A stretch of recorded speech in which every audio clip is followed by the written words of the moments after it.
Phone क्यों नहीं उठा रही मिशी?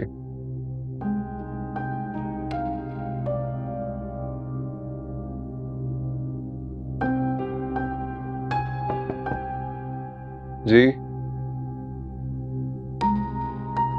साहब जी खाना लगा दूं? नहीं रुखसाना, मिशी आ जाए फिर साथ खाएंगे। वो तो खाना खाकर आएंगी। क्या? आपको आपको कैसे पता? उनका फोन आया था, उन्होंने कहा था साहब जी को खाना खिला देना, मैं खाना खाकर आऊंगी। ठीक है, आप जाइए। खाना लगा दूं? भूख नहीं है अभी, आप जाइए। वो लैपटॉप पकड़ा दो। जी।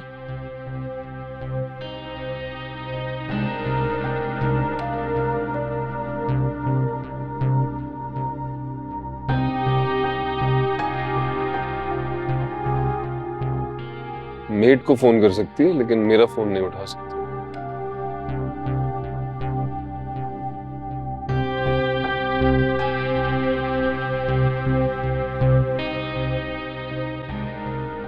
हाय बेब। वे भैया, बताया तो था कि क्लब में थी, डिनर किया। मेड को फोन करके बता सकती हो कि खाना बाहर खाओगी, मेरा फोन नहीं उठा सकती। चेक योर फोन, कितनी मिस कॉल्स हैं उस पे? तो क्या हो गया? तुम्हें पता है ना कि क्लब में सिग्नल नहीं आते। मेड को फोन करने के लिए ना बार बार बाहर जाना पड़ा। अब फिर से बाहर जाती तो बुरा लगता ना। तो उसको फोन करना अहम था, मुझे नहीं। What's wrong with you? क्या हो गया तुम्हें? उसको फोन किया, तुम्हें नहीं किया। Doesn't make any sense and it doesn't matter. मुझे लगा कि तुम बिजी होगे ना, देखो काम कर रहे हो। मुझे यही लगा कि तुम मेरी कॉल रिसीव ही नहीं करोगे। और तुम इतने टिपिकल आदमियों की तरह मत बात किया करो, मुझे नहीं अच्छा लगता, प्लीज। वैसे भी आज मेरा मूड ना बहुत अच्छा है, बहुत chill. Do not spoil it, okay?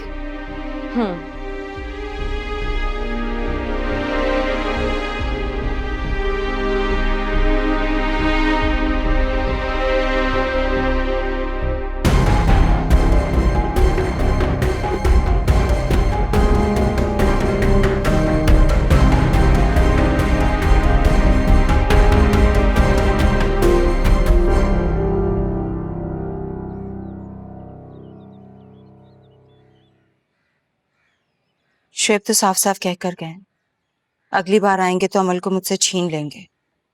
तुम फिक्र मत करो, शेर खान को समझा दूंगा, वो अलर्ट रहेगा। लेकिन ऐसा कब तक चलता रहेगा? अमल को कहीं भी भेजने से मुझे डर लगने लगा है। कोई परमानेंट हल निकालता हूँ इसका मैं। लेकिन तुमने क्या सोचा? किस बारे में? भाई अपने और शोएब के बारे में। मैं शोएब के साथ अब नहीं रहना चाहता,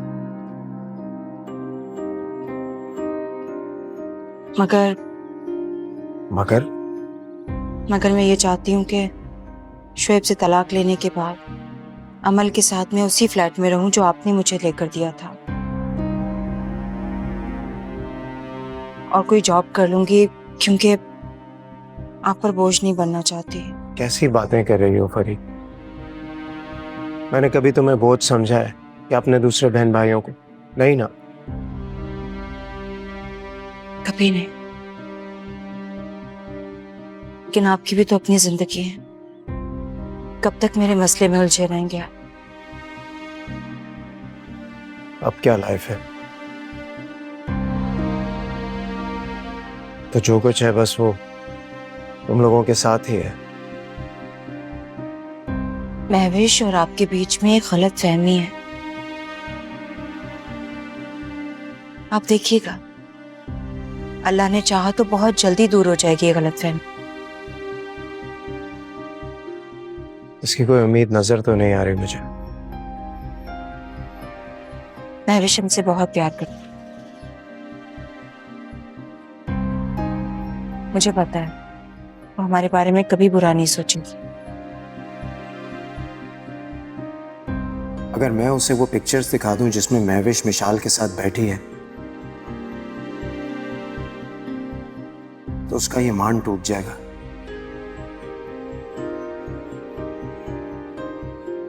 इसलिए इस राज को अपने सीने में ही दफन रखूंगा हमेशा।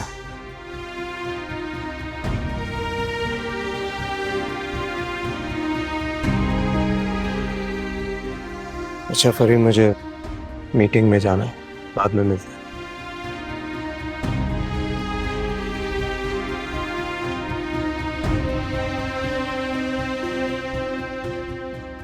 तुम्हारे भाई ने गेट पर पहरेदार बिठाए हुए कि मैं अंदर नहीं आ सकता। जैसे मैं घर में घुसकर डाका डाल दूंगा। बड़ी बहस मुबासे के बाद उसने मुझे अंदर आने दिया। आफ्टर ऑल मेरी भी कुछ सेल्फ रिस्पेक्ट, इस घर का दामाद हूं।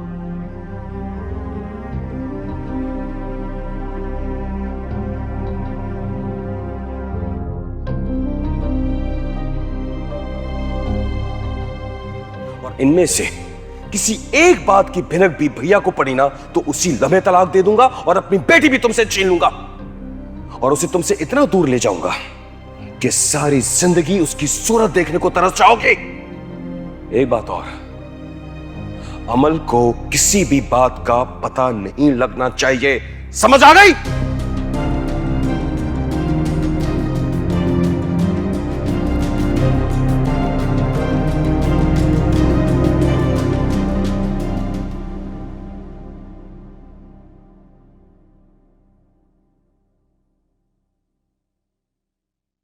महविश, मुझे लगता है कि तुम्हें कबीर भाई को बता देना चाहिए कि अल्लाह ताला ने एक बार फिर से तुम दोनों को इतनी बड़ी नेमत से नवाजा है। उनका हक है ये जानना। नहीं। क्यों नहीं? उन्हें पता होना चाहिए। क्यों पता होना चाहिए? मैं नहीं चाहती कि उन्हें पता चले। ये क्या कह रही बेटा तुम? वो इस बच्चे का बाप है, उससे कैसे छुपा सकती हो तुम? जब इस बच्चे की माँ को ही उन्होंने ओन करने से इनकार कर दिया तो इस बच्चे से भी उनका क्या ताल्लुक है? और बात है बेटा, मियाँ बीवी में झगड़े होते हैं मगर औलाद का ताल्लुक माँ बाप दोनों से हमेशा रहता है। बाबा, सबसे पहली बात तो ये कि हमारा झगड़ा नहीं हुआ था। उन्होंने एक तरफा बात सुन के मुझ पे बहतान लगाया और मुझे घर से निकाल दिया। इसलिए मेरी इज्जत नफ्स इस बात को गवारा नहीं करेगी कि मैं वापस उनके पास जाऊं। और दूसरी बात, जब एक औरत उनकी शरीके जिंदगी बनने के काबिल नहीं है तो ये बच्चा भी उनके काबिल नहीं होगा। और अगर होता भी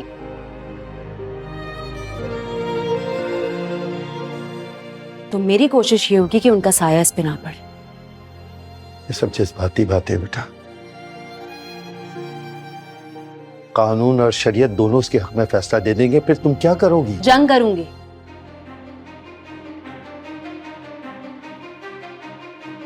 आखिरी वक्त तक जंग करूंगी उनसे।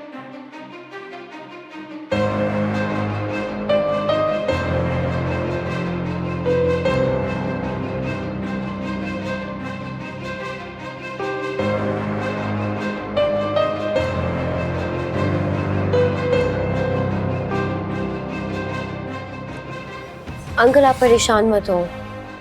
महविश इस वक्त गुस्से में है इसलिए सब कुछ कह रही है। मुझे यकीन है कि जब उसका गुस्सा ठंडा हो जाएगा तो वो कबीर सर को माफ कर देगी। बेटा कब तक चलेगा ऐसे?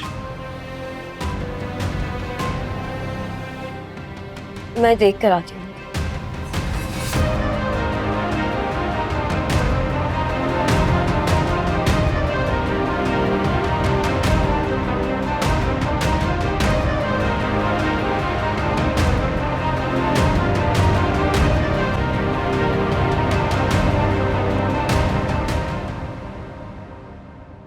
वानिया, वानिया, क्या है?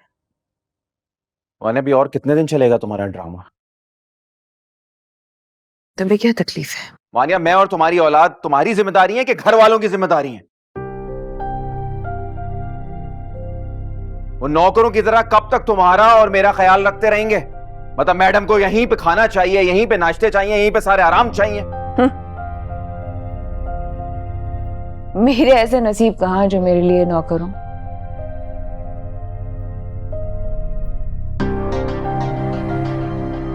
मेरा शौहर तो इस काबिल ही नहीं है कि मेरे लिए एक नौकर भी रख सके।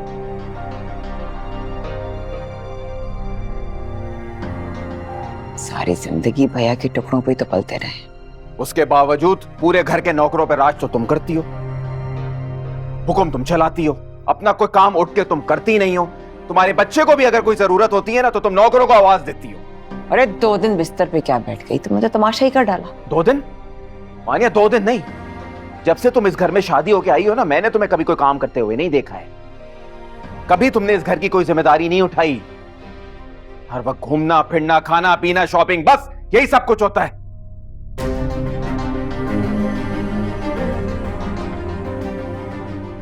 अरे महविश को देखो, आते ही घर की पूरी जिम्मेदारी संभाल ली है, सबके दिल जीत लिए उसने यार।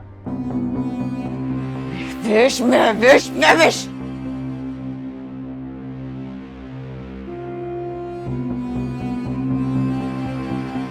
चली गई है वो इस घर से, लेकिन उसके नाम की माला जपना नहीं रोके हो तुम सारे। कभी पता नहीं जान छूटेगी इस महविश से। मानिया, अरे रुके क्यों? अरे कहते हैं शौहर का एक दफा हाथ उठ जाए तो फिर रुकता नहीं है। तो मारो, मारो मुझे, मारो ना।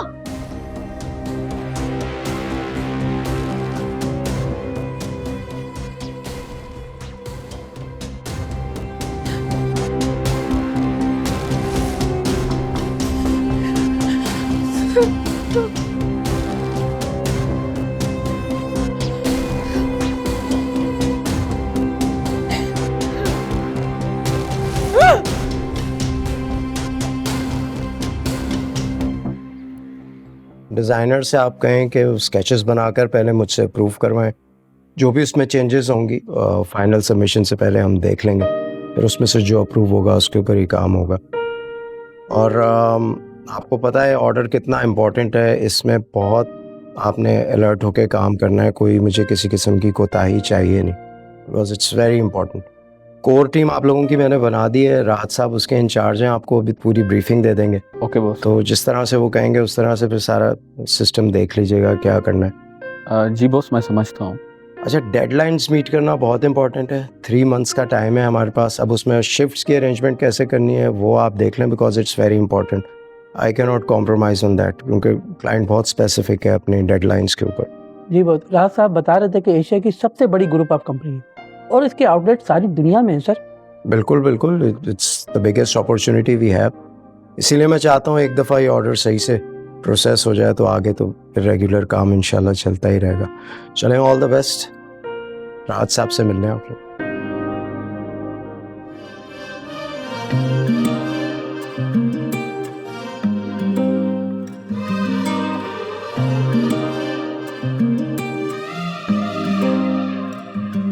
मुस्कुराते लम्हों में जिंदगी को देखा है, ख्वाब से हकीकत तक हर खुशी को देखा है। आरज़ू अधूरी सी रह गई है जो दिल में, कब यहाँ ज़माने ने इस कमी को देखा है। ढूंढते हैं जाने क्या ये नैना बावरे, कतरा कतरा ये आंसू बहते हैं।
मिशी, मिशी,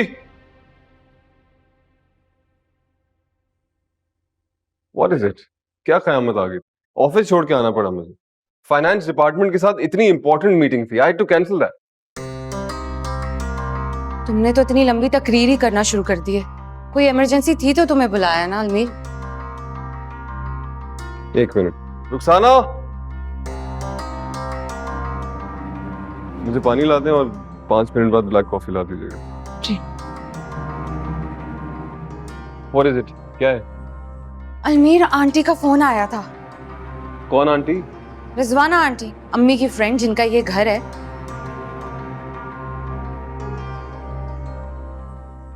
वापस आ रही? नहीं, उन्हें पैसों की जरूरत है अलमीर। हमें इस घर का रेंट देना होगा। वाई? तुमने कहा था कि रेंट नहीं लेंगी वो।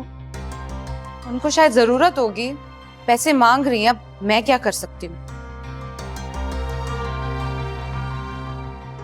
कितना रेंट मांग रही है? 2.5 मंथली। तो मुझे ऑफिस से क्यों बुलाया? अपने अकाउंट से ट्रांसफर कर देती ना।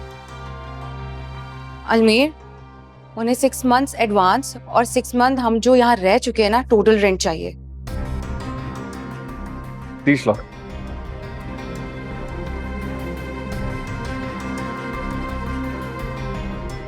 ओके, इतने नहीं है मेरे पास। What do you mean? तुम्हारे पास इतनी मामूली सी रकम नहीं है? ओके, तो मैं याद करा दूं, 20 लाख बिल्डर्स को दिए थे, 30 लाख तुमने निकलवाया और ऑफिस के एक्सपेंसेस भी हैं। अभी नहीं है यार, 6-7 लाख से ज्यादा नहीं पड़े मेरे पास। सिर्फ 6-7 लाख? सीरियसली?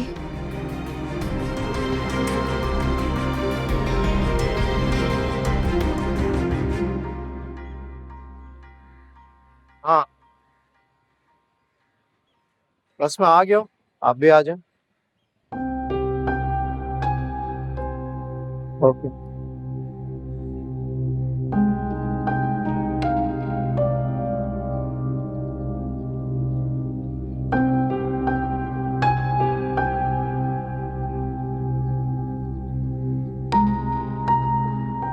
ये यहाँ क्या कर रही है?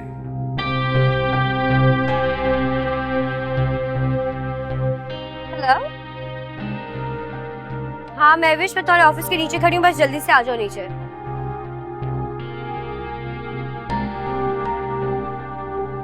मैंने तुमसे कहा तो था, मैं तुम्हें पिक करने आऊंगी, हम लंच साथ करेंगे। महविश, क्या हो गया तुम्हें? लंच टाइम पे कौन काम करता है?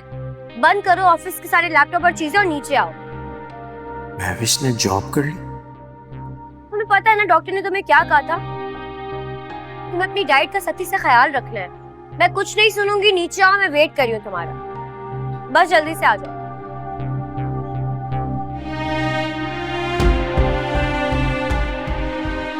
महविश बीमार है, और अगर बीमार है तो जॉब क्यों कर रही है?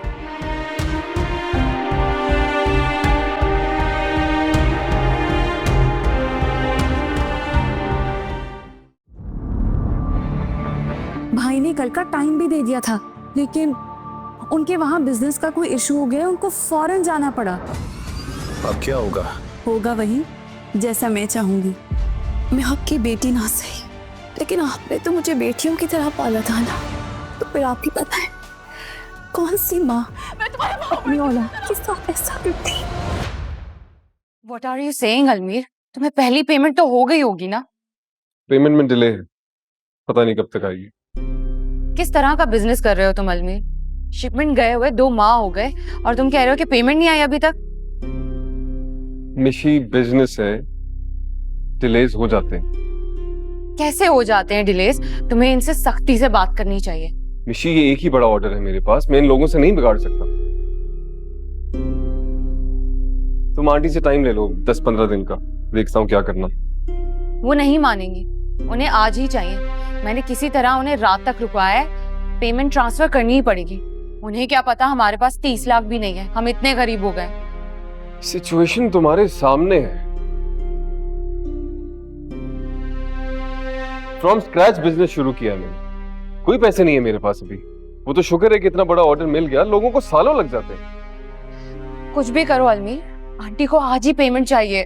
कहाँ से पेमेंट कर दूं यार? प्रॉपर्टी तो है नहीं कि बेच दूं, खुद को बेच दूं क्या? फजूल बातें मत करो मेरे साथ। तुम दे दो, तुम्हारे अकाउंट में तो होंगे। जानते हो ना, मैंने मॉम से पैसे लिए थे, नया फर्नीचर डिजाइनर से मंगवाया था, और फिर फ्रांस से वो डेकोरेशन पीसेस।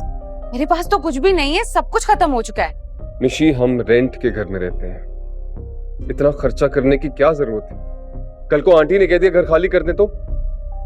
वो ऐसा नहीं कहेंगी, मेरी आज ही उनसे बात हुई है। वो 1-2 साल तक नहीं आएंगी, और अगर आएंगी भी तो सिर्फ 2-3 दिन के लिए बस। घर देते हो यही कहा था उन्होंने कि रेंट नहीं लूंगी, अब ले रही है ना। असलियत दिखा दी उन्होंने अपनी। पता नहीं क्या कुछ देखना बाकी रह गया Nishi. Handle this, I don't know what to do. अजीब पागल। और इनको भी अभी करना था फोन। क्या है मसला तुम्हारे साथ?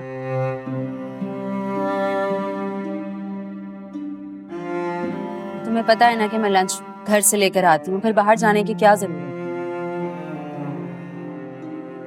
महविश, बहुत बोरिंग हो गई हो तुम। बस काम से घर पर और घर से काम पर, ये भी कोई लाइफ है? लाइफ ही तो नहीं है। महविश बहुत कमजोर लग रही है,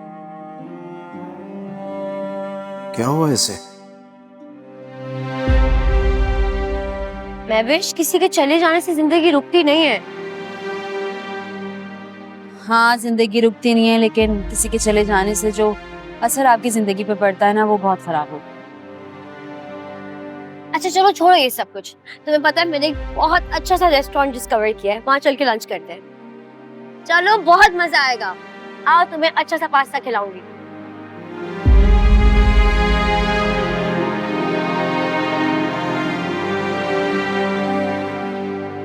कितने दिनों बाद तुम्हें देखा है।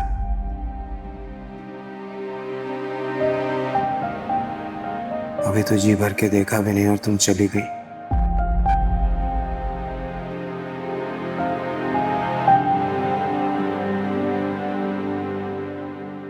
लेकिन मैं क्यों उसे देखना चाह रहा हूं जिसे जिंदगी से निकाल दिया।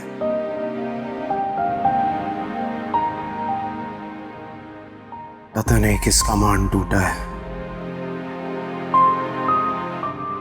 मेरा या तुम्हारा।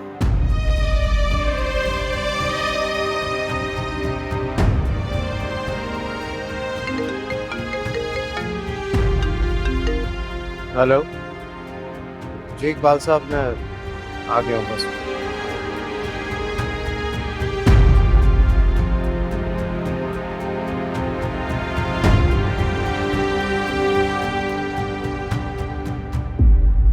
अबे यार, कोई तो हल होगा ना। हम कब तक यूं हाथ पे हाथ धरे बैठे रहेंगे? हल तो है मेरी जान, हम माल खर्च करेंगे। माल खर्च करें? अबे मैं पाई पाई को मोहताज बैठा हुआ हूं और तू माल की फरमाइश कर रहा है। मेरे अकाउंट में जितने थोड़े बहुत पैसे बचे हैं वो तेजी से खत्म हो रहे हैं यार। एक मेरी जान, अगर हम 10 लाख रुपए का बंदोबस्त कर लेना तो दे दिलाकर हम गोदाम की सील खुलवा लेंगे। हाँ यार, मेरे अकाउंट में सिर्फ 2 लाख बचे हैं जो मैंने अपने अखराजात के लिए रखे हैं, और कहां से लाऊं पैसे? अरे भाभी से कहना यार, वो किसी ना किसी तरीके से अपने भाई को मनाकर ले आएगी रकम। हाँ, वो घर छोड़ के चली गई है, अपने भाई के घर। क्या घर छोड़ के चली गई है? ना कर यार, पागल हो गया तूने जाने क्यों दिया उसको? अपनी मुट्ठी में कर, थोड़ी सी चापलूसी करता, मोहब्बत भरी बातें करता तो मान जाती। औरत की तो कमजोरी यही होती है। मैं यार सब कुछ करके देख लिया था, बस मेरे झूठ पे बिदक गई थी, मानी नहीं किसी भी तरह। यार ये तो बहुत बुरा हुआ यार। वैसे बुरा ना मनाना, भाभी सोने की चिड़िया है तुम्हारे लिए। बहुत बुरा हुआ तेरे लिए, मना यार उसको। लेकिन अभी भी बहुत कुछ हो सकता है। तू उनके घर जा, उसके भाई के पांव पकड़, गिड़गिड़ा के माफी मांग। भाभी तो बड़े नरम दिल की है यार, मान जाएगी। हाँ अबे सबसे बढ़कर तेरी बेटी तुर्प का पत्ता है तेरे लिए, और भाभी की कमजोरी है। बस इस पत्ते को इस्तेमाल कर तू।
भैया को देखकर मुझे बहुत दुख हो रहा है।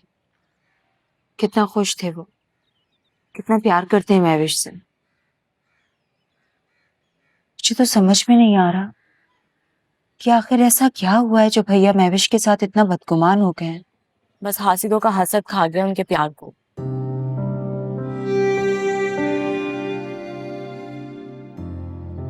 पता नहीं मिशाल भाभी ने ऐसा क्या कहा है भैया से कि वो महविश भाभी से इतने बदगुमान हो गए हैं। और पता नहीं वानिया भाभी ने क्या पट्टी पढ़ाई है मिशाल भाभी को कि उन्होंने ऐसी बात की महविश भाभी के खिलाफ। तो जाके पूछो ना मिशाल से।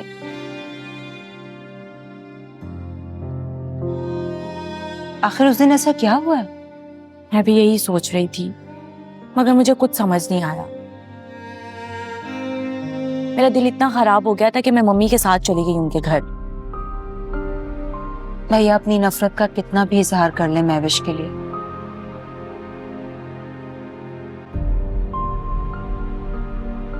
लेकिन मैं अच्छी तरह से जानती हूँ वो महविश से बहुत मोहब्बत करते हैं, उसे नहीं भुलाएंगे।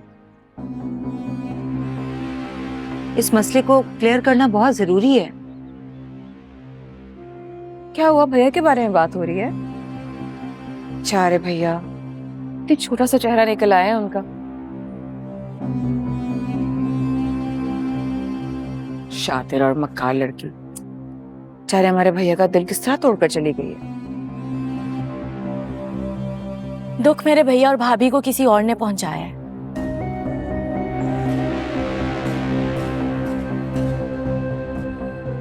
और ये मक्कार और साजिशी कौन है जल्द पता चल जाएगा इस बात। तुमने अपनी इन्वेस्टिगेशन एजेंसी शुरू कर दी है जोया कि तुम्हें सब पता चल जाएगा? हाँ, क्यों नहीं करूंगी। मैं अपने भैया और भाभी की खुशियों के लिए कुछ भी कर सकती हूँ और मैंने इस बात का अहद कर लिया है कि अपने भैया और भाभी की खुशियां उन्हें दिलाकर रहूंगी। बस इंतजार करें आप उस टाइम का। जोया, बस चलो यहाँ से। चलो उठाओ।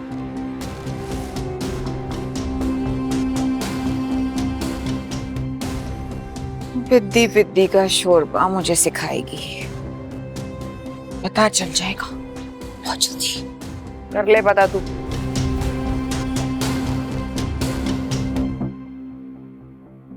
क्या बात है महविश, आज मुझे तुम कुछ थकी थकी लग रही हो।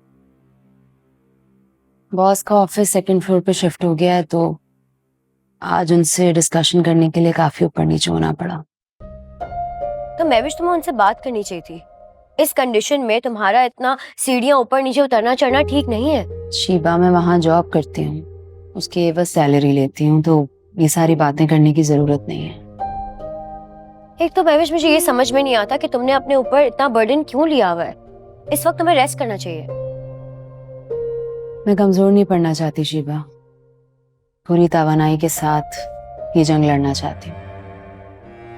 और वैसे भी जो होना होता है वो होके रहता है। याद है पिछली दफा किस तरह मिसकैरेज हुआ था, बेड रेस्ट पे थी मैं। खैर तुम पिछली दफा की तो बात मत करो, वो तो प्लानिंग थी।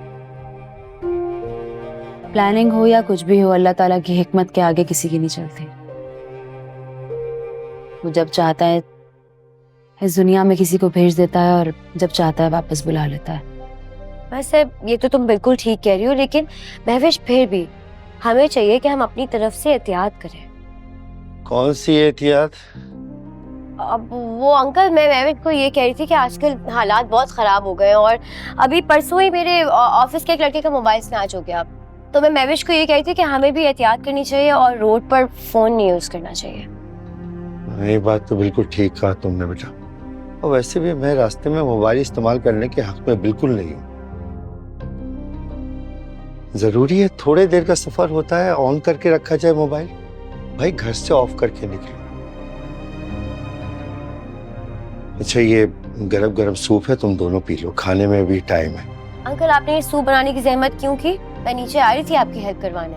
बेटा शरीफा सब कुछ करके जाती है, कुकिंग मेरा शौक है और तुम दोनों के लिए कुछ बनाकर मुझे बहुत खुशी होती है। चलो ठीक है, पी लो गर्मा गर्म। Thank you.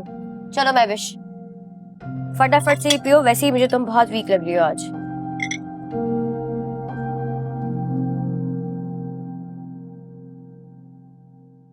मैंने तुम्हें आंटी का अकाउंट नंबर भेज दिया है, उनको आज ही पेमेंट कर देना। कैसे?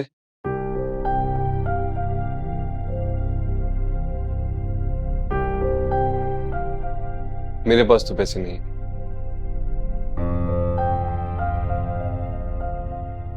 मार्केट में सबने मना कर दिया है और सबको मेरी फाइनेंशियल स्टैंडिंग का भी पता है, तो कोई पैसे नहीं देता।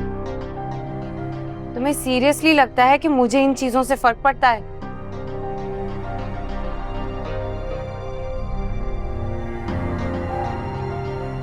पेमेंट तो तुम्हें करनी पड़ेगी, मेरी इज्जत का सवाल। ना करूं तो जाहिर है फिर हमें ये घर खाली करना पड़ेगा। मेरी कितनी इंसल्ट होगी।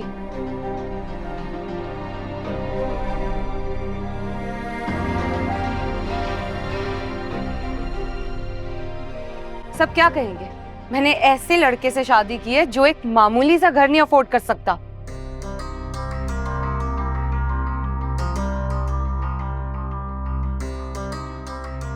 इतनी सारी ज्वेलरी है तुम्हारे पास, एक डायमंड का सेट भेज दो।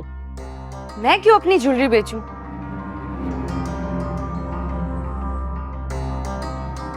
तुम्हारी रिस्पॉन्सिबिलिटी है सब कुछ, तुम इसे पूरा करो।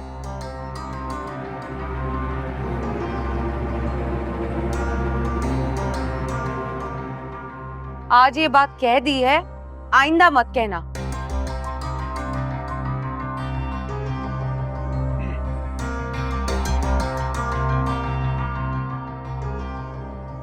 मिशी, we are in a state of crisis. मिलके हल करना होगा मसलों को।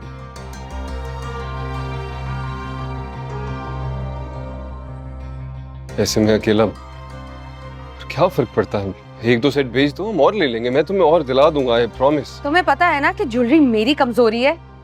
मैं एक सेट तो क्या, एक रिंग भी नहीं बेचूंगी।